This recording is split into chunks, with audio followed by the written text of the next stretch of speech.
efficiency. Alright, forget the intro, forget all that stuff. This episode number 3 is going to be about being genuine. So right now I'm driving, I'm being safe, all that fun stuff, but I wanted to talk about the mental health crisis we're having currently. A lot of people say, it's an epidemic. There's suicide after suicide. We just witnessed 2 this week from 2 popular individuals in culture, Kate Spade, and then we had the chef. So what does that look like for society? What does that look like for you and your personal health, your mental well-being? And what does that look like for the folks around you? So we're taught growing up a couple different things. Depending on where we're from, all of our backgrounds are going to be a little bit different, but we might have some similarities. So some people are taught to be polite, and being polite, put on that smile, be nice and courteous to those around you. If somebody gives you something, say thank you, all those fun things, the P's and Q's. So that's the first thing that we're kind of taught at a young age for some of us.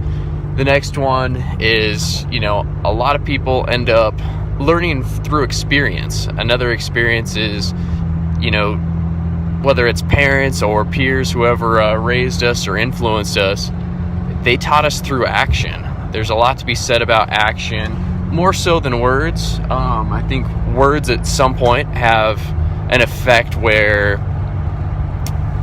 until you prove that you have integrity by my definition is doing what you say you'll do, being who you'll say you'll be. So if you say you're going to go to the store and you don't go to the store, then you probably lied about it.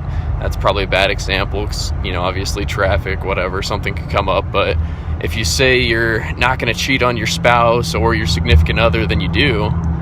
Your actions speak louder than your words there. So another way we're influenced in our youth growing up is by other people's actions.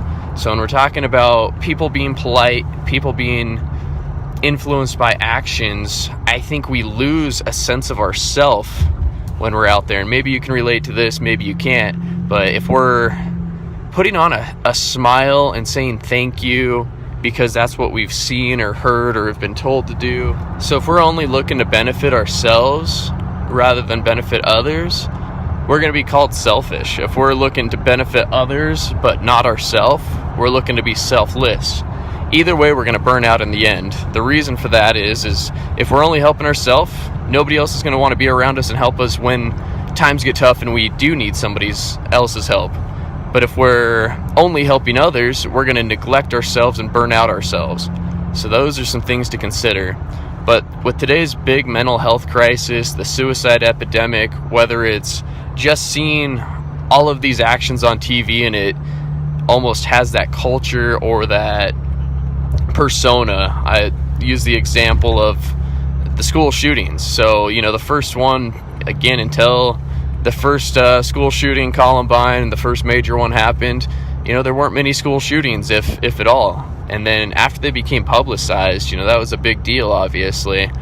But the more and more, just this year, obviously, we've had a lot. But then if you look at the news reports on what's popular, what do people want to see. It's not necessarily what's beneficial for people, it's what do people want to see. People want to see kind of this almost death and destruction mentality. People are in it for, that gory traffic accident or that juicy gossip in the news. So without comparing school shootings, suicides to that, but it's popular right now. People are willing to watch TV, which the news is funded by all the ads in between, all the commercials that you see in between the news.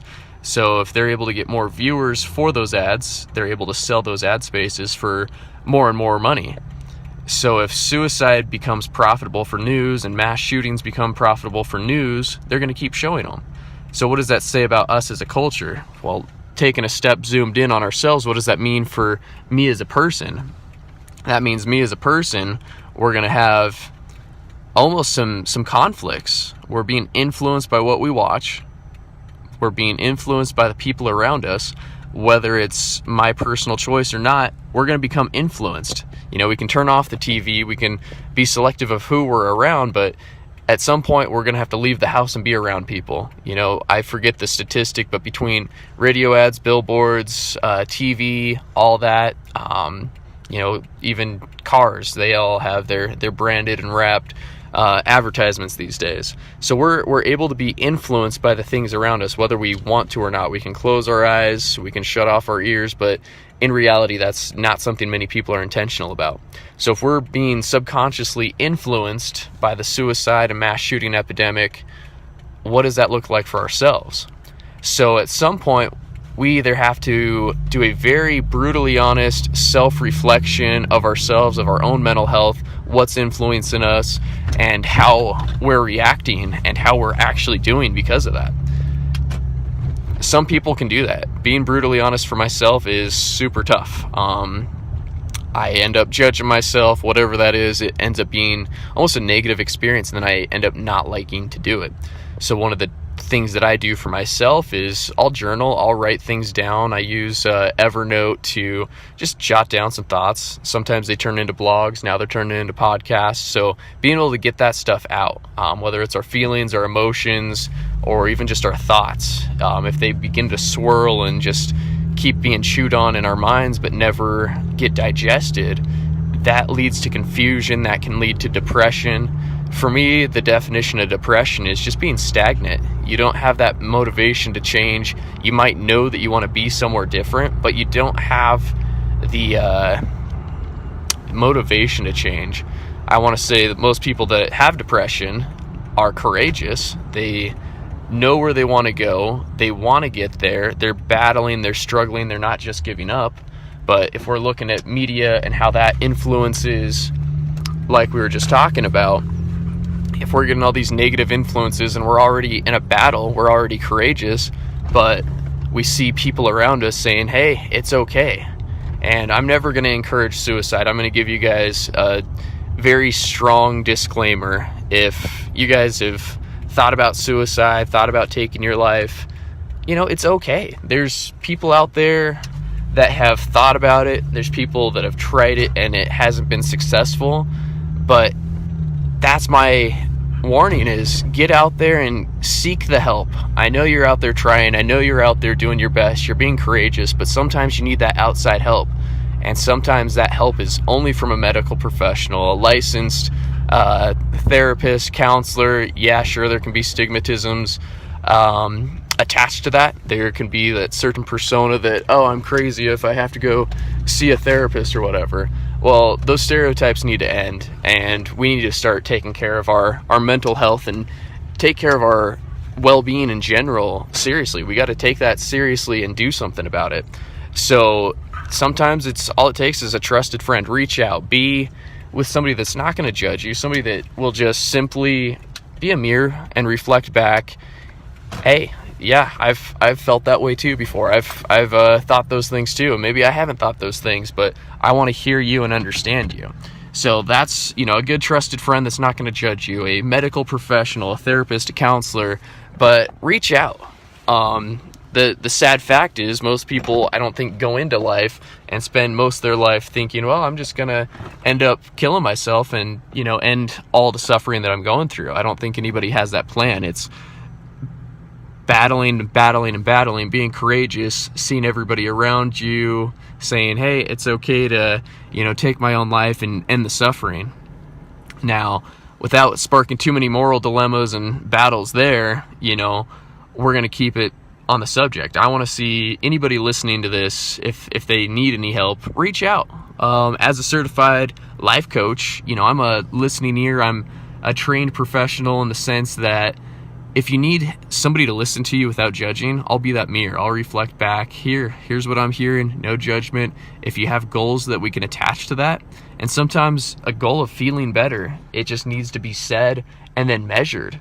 How much better do you want to feel? And that's a thing. If we're being influenced by all the media, all this, they never talk about, well, is there such a thing as happiness? If so, how happy? How happy do you want to be? How happy do you want the people around you to be? And that's a very tough aspect to measure. It's a very difficult area to say, well, I want to be 8 out of 10 happy. Well, does that scale ever change? Does 10 ever become 11? Does 10 ever become a 9, and you can only become a happiness 9 rating.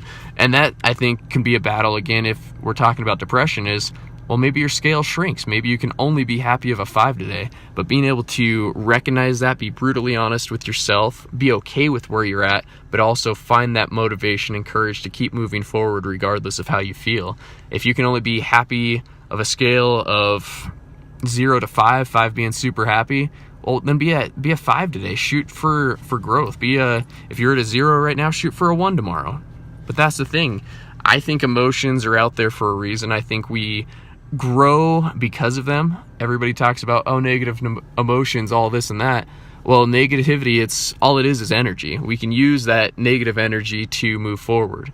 If you listen to the last podcast, we're a hybrid. We're fueled by positive and negative energy. People say, I'm fueled by my haters. I'm fueled by this. It doesn't matter if it's positive or negative. It's all about our mindset and how we look at that. So if this message resonates with you, give us some likes, give us some comments, share it with somebody that you think might need to hear this. And as always, get on my website, efficiencybook.com. If you want a free 15-minute session, if you want a quick mirror into your life, and if you're not sure if you're able to be fully honest with yourself, but maybe you can do it with somebody else, reach out to us.